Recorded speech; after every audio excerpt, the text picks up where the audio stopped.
गहरी रात का सन्नाटा था। हवा भी कुछ अजीब सी थी, मानो कोई फुसफुसा रहा हो। गांव के बाहर एक पुराना वीरान हवेलीनुमा मकान था, जिसे लोग शापित कोठी कहते थे। वहां के बुजुर्गों का कहना था कि सालों पहले इस हवेली में कुछ ऐसा हुआ था जिसे जानने की हिम्मत आज तक किसी ने नहीं की। जो भी रात में वहां गया वो फिर कभी पहले जैसा नहीं रहा। कोई पागल हो गया तो कोई हमेशा के लिए गायब हो गया। लेकिन इन बातों पर यकीन करने वाला हर कोई नहीं था। कुछ लोग इसे महज अफवाह समझते थे। रवि भी उन्हीं में से एक था। पढ़ाई के लिए शहर जाने से पहले उसने ठान लिया कि वह इस हवेली की सच्चाई पता लगाएगा।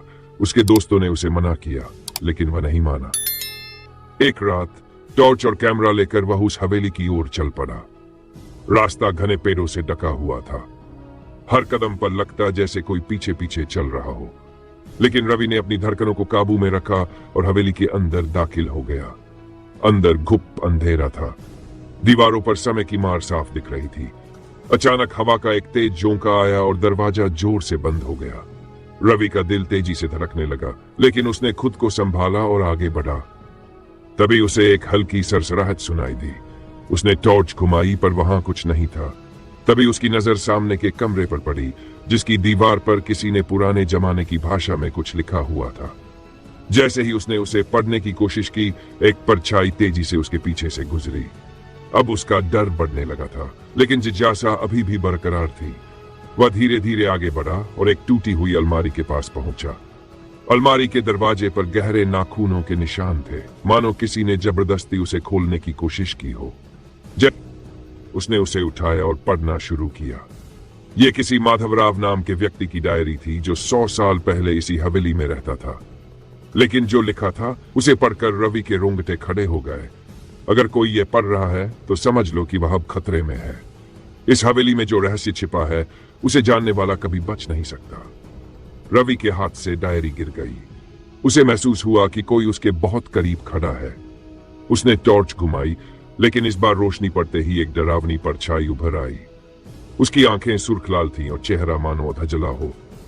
रवि ने डर के मारे चीखने की कोशिश की, लेकिन आवाज गले में ही अटक गई। उसने भागने के लिए दरवाजे की तरफ दौड़ लगाई, लेकिन दरवाजा बंद था।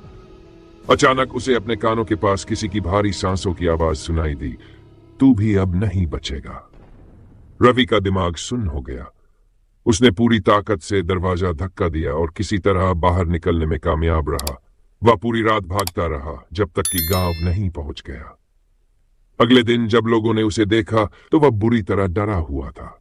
किसी से कुछ नहीं बोल पा रहा था।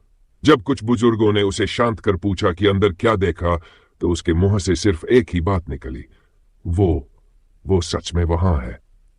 लेकिन सबसे अजीब बात यह थी कि जब गांव वालों ने जाकर हवेली की तलाशी ली तो वहां न तो कोई डायरी थी और न ही किसी परछाई का नामो निशान, जैसे वहां कभी कुछ हुआ ही ना हो।